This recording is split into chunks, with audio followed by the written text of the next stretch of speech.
Bonjour à toutes et à tous, bienvenue pour ce flash d'actualité à la mi-journée ici en Basse-Normandie. On commence par la foire Sainte-Croix qui bat son plein en ce moment même à l'essai. 350 000 personnes sont attendues durant le week-end et hier, c'est le monde agricole qui était à l'honneur, un monde en crise. L'occasion pour nous de nous pencher sur le modèle paysan manchois. Voyez le reportage de Stéphanie Poté et Emilien David. Dans le calendrier, la foire Sainte-Croix ritualise la rentrée paysanne. Les moissons sont faites, les blés rentrés. L'hiver vient, s'ouvre la saison des comptes et celle de la trésorerie. Et cette année, les bourses sont plates. La crise plane, les achats de matériel sont différés. Les gens ont des projets, mais ils attendent un petit peu pour savoir l'avenir. Ça vous convient, je vois.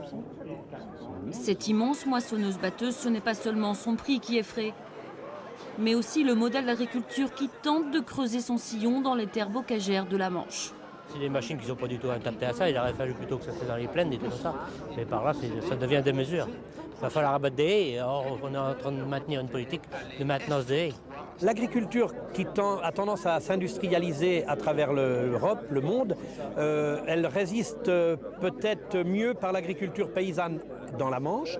Et donc le savoir-faire de ces petits paysans qui aujourd'hui valorisent bien le territoire, c'est encore ici qu'on le trouve sans doute en France le plus, c'est la Manche. Vitrine des traditions et d'un savoir-faire séculaire, la foire Sainte-Croix est à la fois un moment de fête, mais aussi de résistance. Et on passe maintenant au sport. L'US Avranches affrontait hier Colmar à domicile pour le compte de la 6e journée de National 1. Score final 1 partout. Avranches est 12e du championnat avec 7 points.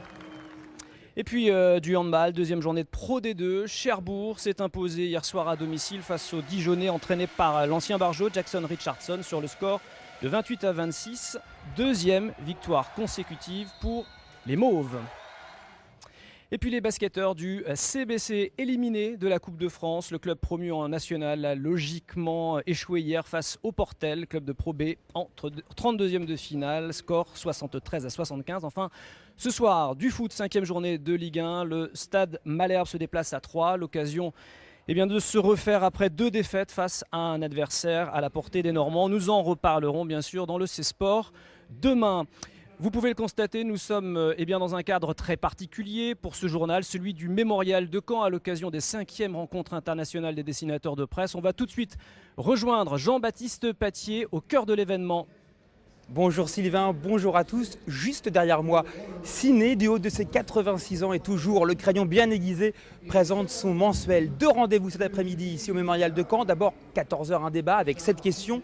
Le dessin est-il un langage universel? Pour tenter d'y répondre, 8 dessinateurs de presse à la renommée internationale qui coopèrent avec les plus grands journaux, les plus grands titres du monde et autres temps forts. Ce sera à 16h la conférence du conservateur du musée du Bardo de Tunis. Il viendra défendre le patrimoine et l'histoire des civilisations.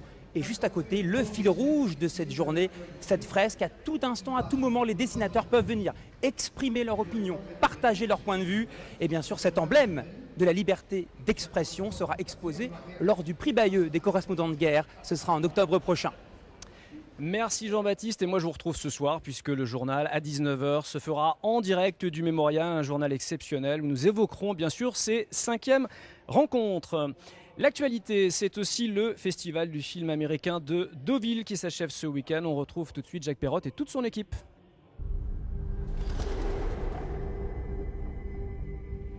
Du soleil à la pluie, c'est un effet spécial France 3 Normandie qu'on vous offre en hommage à Michael Bay, lui qui a quelques petits avantages pour travailler, faire effectivement du cinéma avec quand même quelques effets. Bon, enfin, par rapport à nous, pas trop de différence. Michael Bay, hommage hier soir sur le tapis rouge et dans la salle du CID.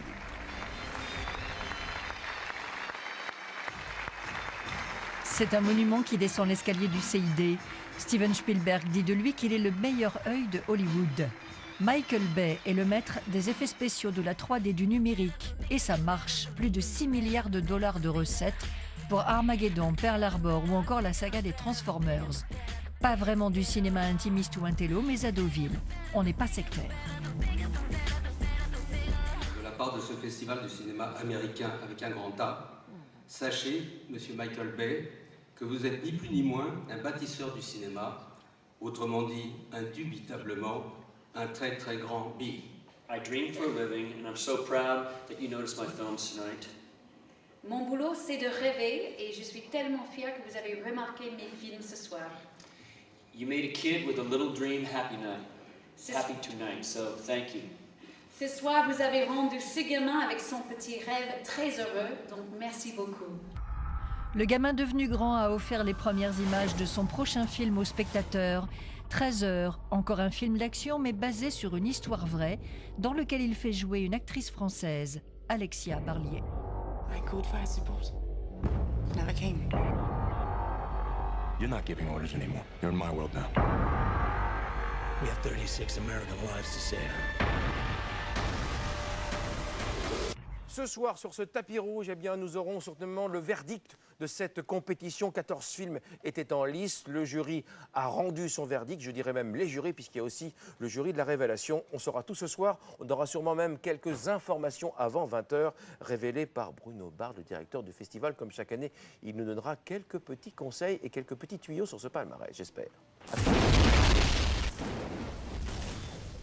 Merci beaucoup Jacques. L'actualité en Basse-Normandie revient ce soir, ici en direct du Mémorial pour les 5e rencontres internationales des dessinateurs de presse. Ces rencontres sont également au cœur de l'émission La Voix est libre. On retrouve tout de suite Franck Beignet et ses invités pour la deuxième partie de l'émission.